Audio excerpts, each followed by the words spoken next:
Hello dear students, welcome to our channel educational goal. और आज के इस वीडियो में क्लास 12th भूगोल त्रैमासिक परीक्षा के लिए आपके लिए हमने एक पेपर तैयार किया है और पेपर बहुत ही इम्पोर्टेंट होने वाला है। और साथ ही एक बात आपसे कहनी है कि त्रैमासिक परीक्षा को सीरियसली लेना है, क्योंकि हो सकता है कि आपके त्रैमासिक के नंबर आपके फाइनल एग्जाम में काउंट हो। ठीक है, इसलिए तैयारी अच्छे से करनी है और इस पेपर को आपको अच्छे से तैयार कर लेना है। ये आपके लिए बहुत इंपॉर्टेंट होने वाला है। ये आप निर्देश देख रहे हैं सारे। सबसे पहले सही विकल्प है, देखिए पहला विकल्प क्या है, निम्न में से कौन सा एक भौगोलिक सूचना का स्रोत नहीं है। आपके सामने ऑप्शन है, आपको तैयार करना है। निम्न में से किस महाद्वीप में जनसंख्या सर्वाधिक है। ऑप्शन है, आपके लिए आंसर बहुत सरल रहेगा।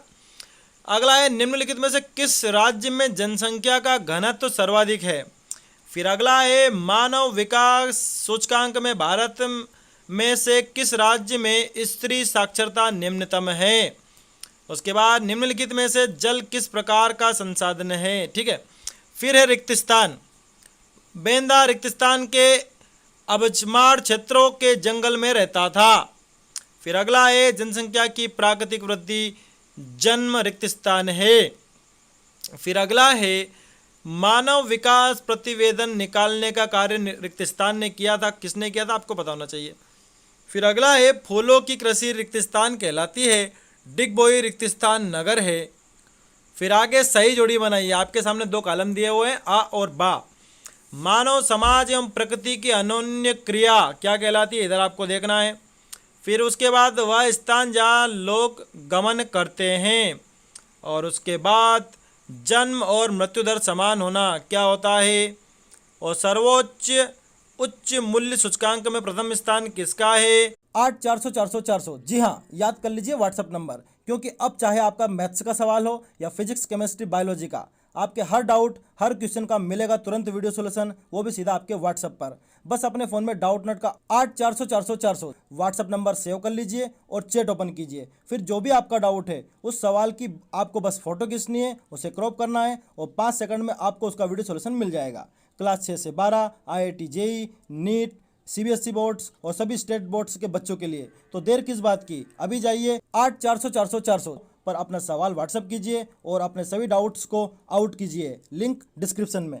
और कार्यशील जनसंख्या, अब आगे देखते हैं। एक शब्द या वाक्य में उत्तर लिखिए। रुको और जाओ निश्चयवाद की संकल्पना किसने प्रस्तुत की। विश्व की प्रतिवर्ष जनसंख्या में कितनी वृद्धि हो रही है। अप्रवास किसे कहते हैं। अंतर्राष्ट्रीय प्रवास किसे कहते हैं।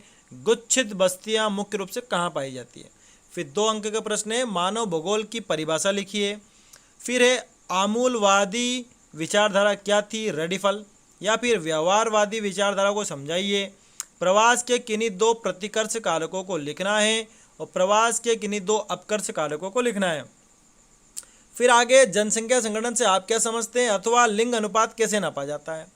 मानव विकास के उपागम कौन से हैं अथवा मानव विकास का क्या अभिप्राय है। फिर 10वां प्रश्न देखिए, भारत के अत्यंत शुष्क एवं उष्ण प्रदेशों में जनसंख्या निम्न क्यों है अथवा भारत के किन राज्यों में विशाल ग्रामीण जनसंख्या है। फिर अगला है, ग्रामीण से नगरीय क्षेत्रों में पुरुष प्रवास अधिक क्यों होता है अथवा ग्रामीण से ग्रामीण क्षेत्रों में प्रवास करने वाली स्त्रियों की संख्या अधिक क्यों है। फिर अगला है, भारत में बच्चों में घटते लिंगानुपात के कोई 2 कारण लिखिए अथवा उत्तर भारत के राज्यों में मानव विकास के निम्न स्तरों के 2 कारण बताइए। गैरिसन नगर क्या होते हैं अथवा महानगर क्या होते हैं। सब 2-2 नंबर वाले हैं। भारत के किन्हीं 2 पर्यटन नगरों के नाम लिखिए अथवा मानव भूगोल के 3 उपक्षेत्रों के नाम लिखिए। फिर उसके अथवा में कि प्रकृति का मानवीकरण कैसे होता है, इसको समझाना है। फिर अगला, जनसंख्या के वितरण को प्रभावित करने वाले 3 कारकों का वर्णन कीजिए अथवा जनसंख्या परिवर्तन के 3 घटक कौन कौन से हैं। फिर अगला है, विश्व में आयु संरचना का क्या महत्व है अथवा भारत में मानव विकास के 3 मूलभूत सिद्धांत कौन से हैं। फिर अगला है, खनन को प्रभावित करने वाले कौन कौन से कारक हैं। या फिर जलवासी पशुचारण किसे कहते हैं। 19वां प्रश्न है, लोगों पर संदूषित जल गंदे पानी के उपयोग से क्या प्रभाव पड़ते हैं अथवा पंजाब हरियाणा और तमिलनाडु राज्यों में सबसे अधिक भौम जल विकास के लिए कौन से कारक उत्तरदायी हैं।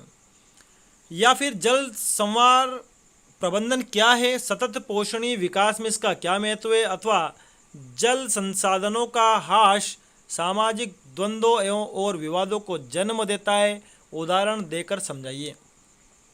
फिर आपसे मानचित्र पूछा है, आपको दिखाना है दिल्ली कहाँ है, ब्रह्मपुत्र नदी, सर्वाधिक साक्षरता वाला राज्य उसको दर्शाना है, लक्षद्वीप है, शिमला है, अथवा मुंबई दिखाइए, गंगा नदी दिखाइए, न्यून साक्षरता वाला राज्य दिखाइए।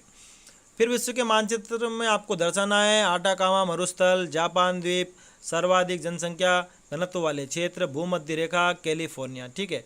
अथवा में है सहारा मरुस्थल, तस्मानिया द्वीप, अमेजन बेसिन, नॉर्वे, कर्क रेखा। तो ये आपका पेपर हो जाता है और इसको अच्छे से तैयार कर लीजिए। एक मॉडल पेपर है, इससे आपको बहुत मदद मिलेगी और आपकी तैयारी अच्छी होगी। Thanks for watching this video.